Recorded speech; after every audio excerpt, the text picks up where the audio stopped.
boy looking at 16. Rocking a white wig and a big fleece. All gold everything. Gold throne, gold crown. If you won't go home. Oh, you don't have a home? The elegant their side. That's my palace, their parents in the hall of mirrors. I see me, myself, and I. Whatever class is me, the face, the fact that at the top of the three estates. First clergy, and the community, and the more one thing. Good morning, World History classes. This is Mr. Brown on hiatus. I'm currently at a conference, so I thought I would try out a new piece of technology that I have.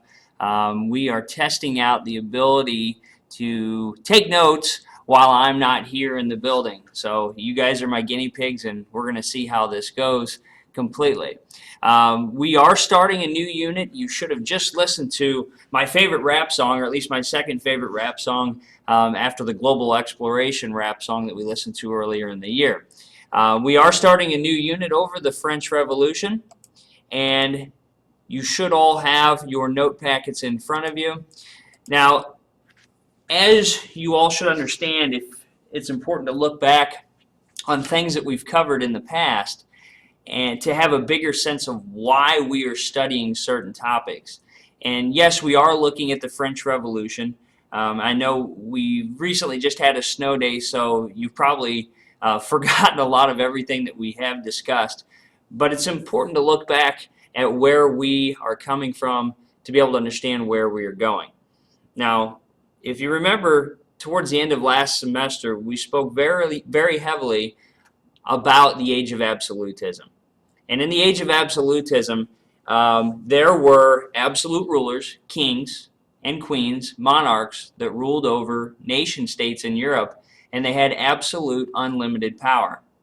And the justification for that absolute unlimited power was called the divine right of kings. And it was a system in which God chose an absolute ruler, and that absolute ruler was only justifiable to speak to the king or to God himself. And it's very backwards compared to the way that we think about in the United States with government being responsible to the people. But that sort of belief structure did not exist yet. So you have the divine right of kings, you have absolute rulers, and of course then along comes the Age of Enlightenment. And you have guys like John Locke who challenged the idea of absolute rule based on the simple fact that he believes that all people are born with natural rights, specifically the three rights of life, liberty, and property. And the role of government, in John Locke's opinion, was to protect those natural rights. You also have guys like Jean-Jacques Rousseau, who talks about a social contract existing between the government and the governed. And guys like Baron de Montesquieu, who said that power should be separated out, not held by one individual person, but instead by multiple people so they can have checks and balances over one another. Well, the first place to really put this sort of revolution in thought and practice was, of course, our very own 13 colonies, the United States. When Thomas Jefferson wrote the Declaration of Independence, he borrowed very specifically from John Locke's ideas, the idea that natural rights should be protected, and if those natural rights are trampled upon, then the people have the opportunity and they have the right to overthrow their government. Specifically, in the instance of the 13 colonies, the English government under King George. Well, of course, fast forward a few years later, and with the help of the French, the 13 colonies were able to defeat a much more powerful Great Britain and win their independence. So a few years later, France, of course, going through what we would probably consider the strongest absolute monarchy in Europe, the French people also feel as though their natural rights have been stepped on. Their basic necessities are not being met, and that's ultimately what's going to lead us up to the French Revolution. So follow along. I will try to explain as best as I can each of these individual bullet points. Be sure to pause, rewind as you feel is necessary to be able to understand these concepts. So this, of course, coincides with chapter 22 of our textbook. So what are the causes of the French Revolution? Well, first off, France was broke and in debt. And I think in a moment here you'll get a very good understanding of one of the causes of why and how France was so broke. it's important to understand that France has been very heavily involved on the international scene for well over 200 years at this point in time, with their exploration around the world into North America, and also with their battles overseas with their arch rival Great Britain. Specifically, the 7 Years' War, the North American version we call the French and Indian War, and also with them helping the 13 colonies during the revolution against Great Britain. So those were definitely some causes. Not to mention the fact that you had a king and his wife, Louis XVI, and his queen, Marie Antoinette, who absolutely spent money like it grew on trees. And you'll see that in a moment when we look at the Palace of Versailles. But they were very wealthy, and they felt that there was their right and privilege to spend money literally hand over fist. France was also the hotbed of the scientific revolution and Enlightenment ideas. So you do have ideas of guys like John Locke, Jean-Jacques Rousseau, Baron de Montesquieu, and other thinkers like Voltaire, who they began to look at the world with reason for the first time. That it was much more than just what the church or what higher authorities told you, that you should look at your situation, you were capable of thinking about it and coming up with a rational decision that makes sense. And in this instance, the French people said, hey, wait a minute, we've got an absolute ruler here who lives in absolute luxury, yet there are people who can't even afford to feed themselves. And they looked at that and they said, hey, there's something that's not right here. And that's, of course, one of the causes. We'll go into more detail. The American Revolution had just occurred. The 13 colonies had revolted against Great Britain, and now they were a free and independent nation. And yes, although a brand new test of democracy was happening at that time, at least the American Revolution showed that those Enlightenment ideas and that ability to revolt against an absolute ruler could happen. And the French people looked at that and said, hey, we're capable of doing this as well. The fourth bullet point, the French middle class, as a part of the Third Estate, which we'll look at the three estates in more detail, they wanted political representation. Now, the power of the middle class, or in the French term, the bourgeoisie, was growing for quite a long time.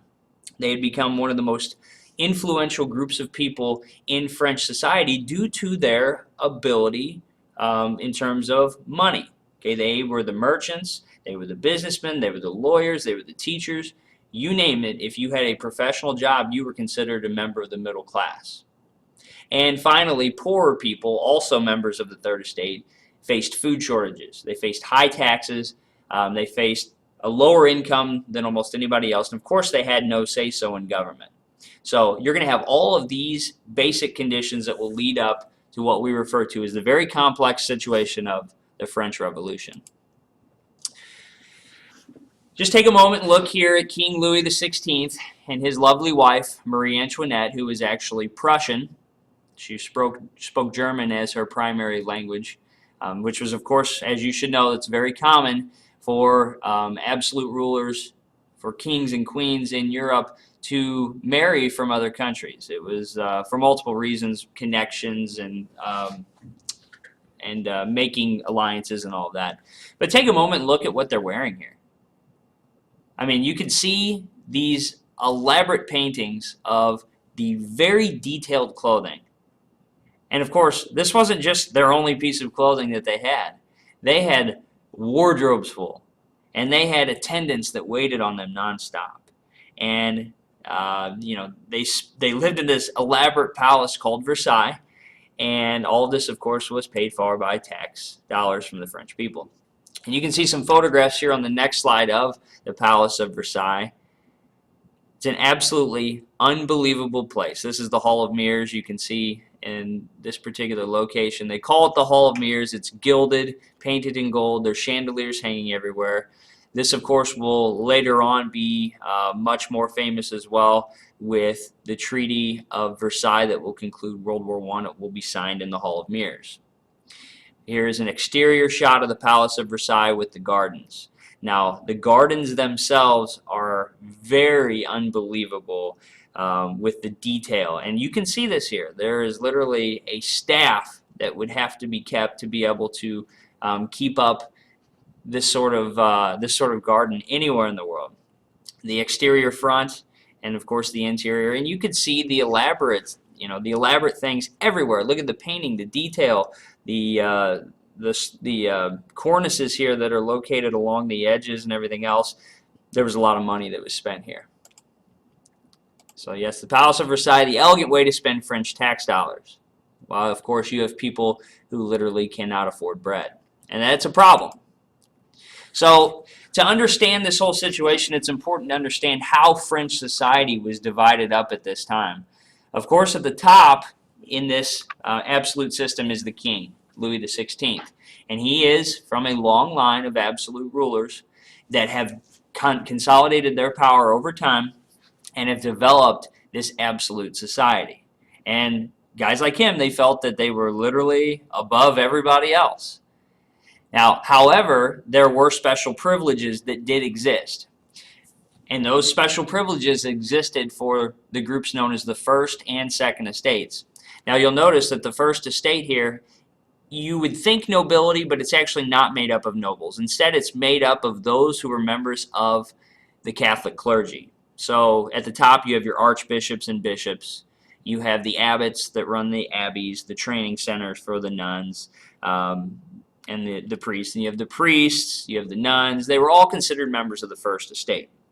Now, of course, even within that state, you have varying levels of wealth. At the top, you had bishops who would have typically come from probably the noble classes of society. And then, of course, at the bottom, you have the priests and nuns who were probably from the poorer classes of society. But the thing that stood out for this particular group is that they didn't have to pay taxes, which was absolutely huge. The Second Estate is made up of the nobility. Again, those are the landowners. Those are the people that worked in government. They held special positions within the military. And remember, the nobility is literally you had to have a father who was a noble to be able to be a member of the nobility. So again, they had special privileges as well, specifically not paying taxes. Now that's important. The Third Estate is made up of what we would call the commoners. This is everybody else. This is literally 97% of the French population resides within what we call the Third Estate. These are middle-class people, which typically those would have been wealthy merchants. They would have been teachers. They would have been lawyers. They would have been doctors.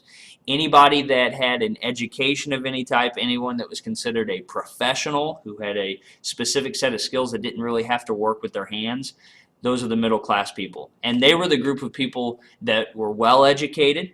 They could afford to send their kids to school, yet they did not have the same rights and privileges of the First and Second Estate, especially the Second Estate, with the nobility being able to serve in such high up positions. So they didn't have a say in government, and that really bothered them.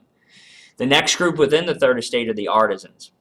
Now, these people typically resided within cities. However, there were artisans that lived in rural areas as well.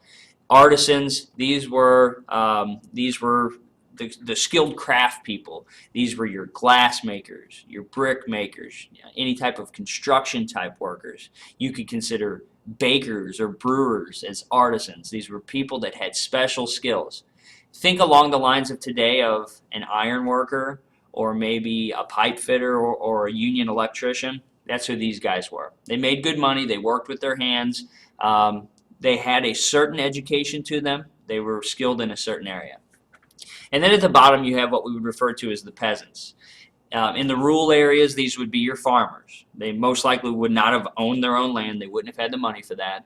They would have rented probably from a noble. They would have lived in a very hard-scrabble type place, maybe a small cabin with a thatch roof, dirt floors. They didn't have a whole lot. They were very poor. They worked very hard. They were uneducated. They were literally in basic survival mode. In the cities, they probably would have been the poor laborers that wouldn't have any sort of set of specific skills, but they worked really, really hard with their hands. They worked many hours a day. They worked for little pay. They lived in tight conditions in the cities.